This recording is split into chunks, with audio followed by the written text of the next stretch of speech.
بریم دست برنامه خواه بکن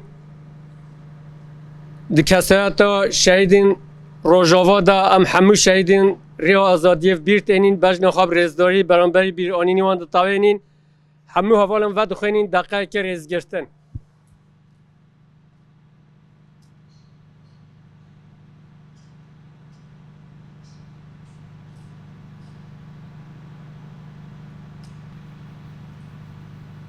شهید هبرت تپوسی نامانا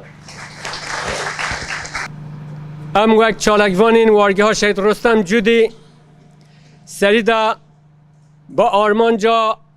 فیزیکی آزاد کردن ربر آپو او چارەسەریya دوزا گل کردستان به آوای که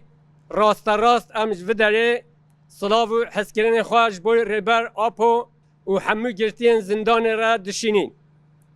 هر وها کسین کو دوان چالکیانه دا کداوان در باز بی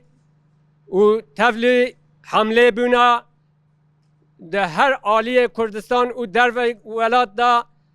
گل کردستان و دوستین وانج سلاف دکین برزداری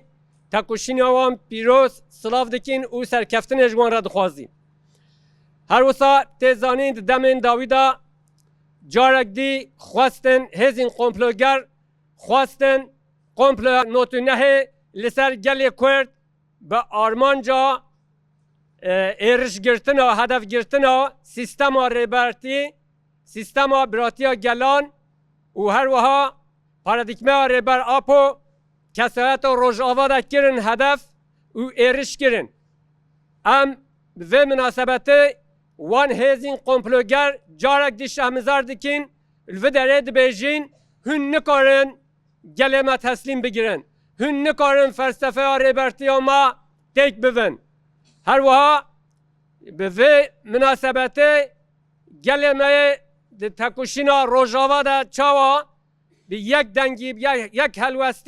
هلوست نشان دا جارک دی بناوی چالکوانان ام همو گله خواستلاف دکین تکوشینا وان یا پیروز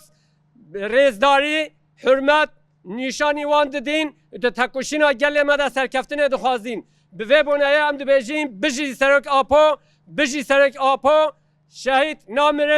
نامرن بجی سرک آپو بجی سرک